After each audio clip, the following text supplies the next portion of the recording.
तो 20 जुलाई 2023 को teacher recruitment exam TRE का एग्जाम हुआ बीपीएससी के द्वारा।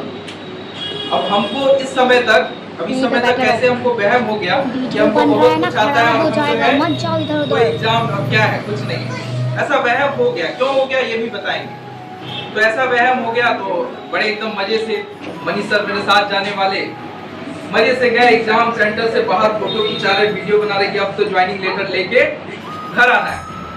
आराम से एग्जाम देने गए। एग्जाम जब देने गए पहला पन्ना खोले तो लगा बाउंसर, दूसरा पन्ना गूगली, तीसरा पन्ना से तो बाउंसर ही जा रहा है। कुछ समझ में नहीं आया। 2 घंटा माथा पीटे और पिछले 2-3 मंथ में जो मनीष सर का एडवाइस था कि सर थोड़ा सा देख लीजिए या थोड़ा सा देख लीजिए, बोलो एग्जाम है ना हो जाएगा, ठीक है। तो फाइनली हमको रियलाइज हो गया था एग्जाम हॉल में ही कि मेरा क्या रिजल्ट होने वाला है। लेकिन फिर भी क्योंकि घमंड जो है अगर आपको धीरे धीरे आया है तो घमंड एक बार में नहीं जाएगा जब तक आप गिरते नहीं, ठीक है। तो ये घमंड गिरा कैसे? तो 23 अगस्त 2023 को ये रिजल्ट आया, ठीक है। 23 अगस्त जब 2023 को रिजल्ट आया और हम देखे उस लिस्ट में मेरा नाम नहीं है, तो जैसे ही लिस्ट में नाम नहीं है हमको पता चल गया कितने पानी में थे।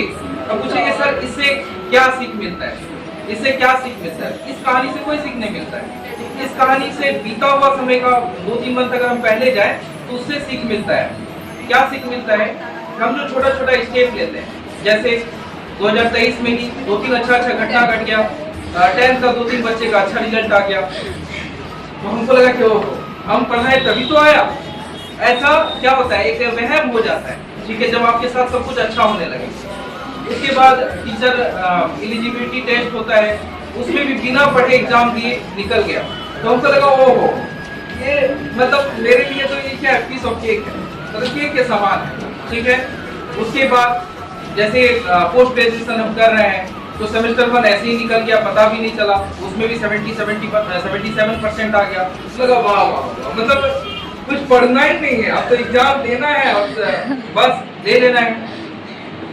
उस दरमियान क्या हुआ कि हमको बहुत सारा मतलब जहाँ टीचर ट्रेनिंग चल रहा था, ऐसा आप लोगों के साथ भी जीवन में होगा कि आप लोग जो ये चूहा नहीं, खरगोश और कछुआ का कहानी सुने हैं कि जीवन में जब आप बहुत तेज दौड़ने लगेंगे ना तो आपको ऐसा वहम होने लगेगा कि वो सब तो बहुत पीछे रह गया, थोड़ा आराम कर लेते हैं। ऐसा ही मेरे साथ हुआ, ठीक है।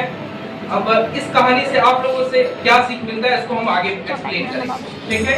तो ऐसा ही हमको कुछ एहसास होने लगा था। अब बहुत सारा मतलब इस समय में ऐसा इंसिडेंट हुआ जिस वजह से हमको घमंड आ गया अंदर कि अब तो मतलब कुछ भी देना है, एग्जाम हो गया और नौकरी ले लेना है, ठीक है। रिजल्ट आने के बाद रियलाइज हो गया कि अब जो है कहीं पे इंसिस्ट नहीं करते, जीरो पे आके खड़े थे।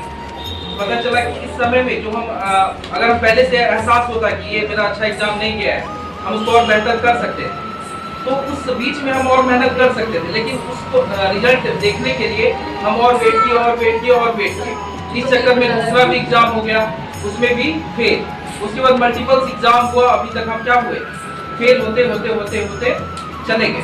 तो अब बोलेंगे सर इस कहानी से हमको क्या सीख मिला? इस कहानी से अगर हम सीखने की बात करें तो पहला होता है घमंड।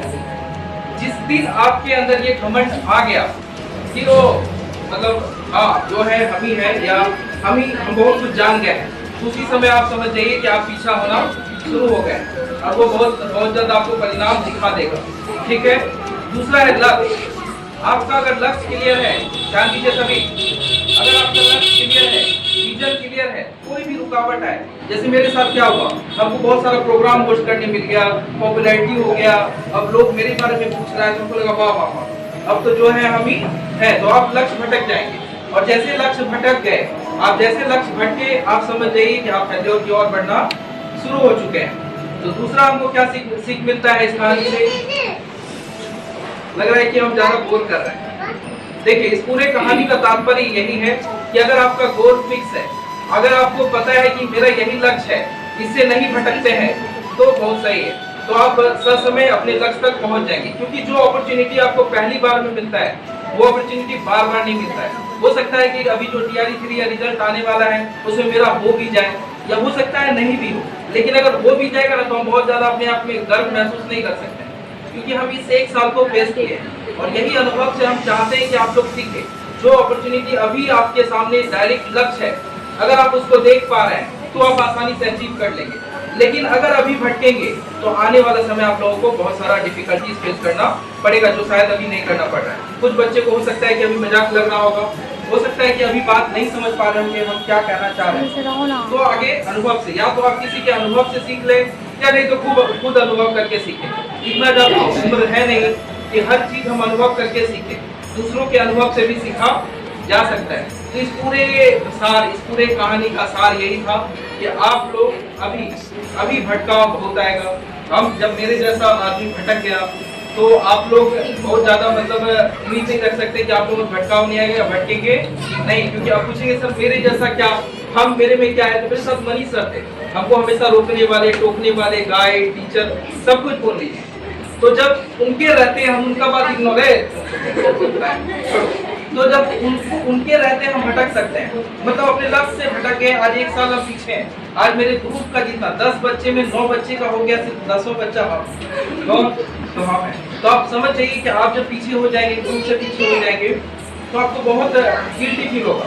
आप किसी का फोन कॉल नहीं उठा पाएंगे, आप किसी से सही सीधा मुंह बात नहीं कर पाएंगे। भले लोग सोचे एटीट्यूड है बहुत ज्यादा, लेकिन आपको अंदर से गिल्ट फील होगा। तो ये पूरे कहानी से हम ये बताना चाह रहे हैं कि आप लोग अपने लक्ष्य को ना भटके।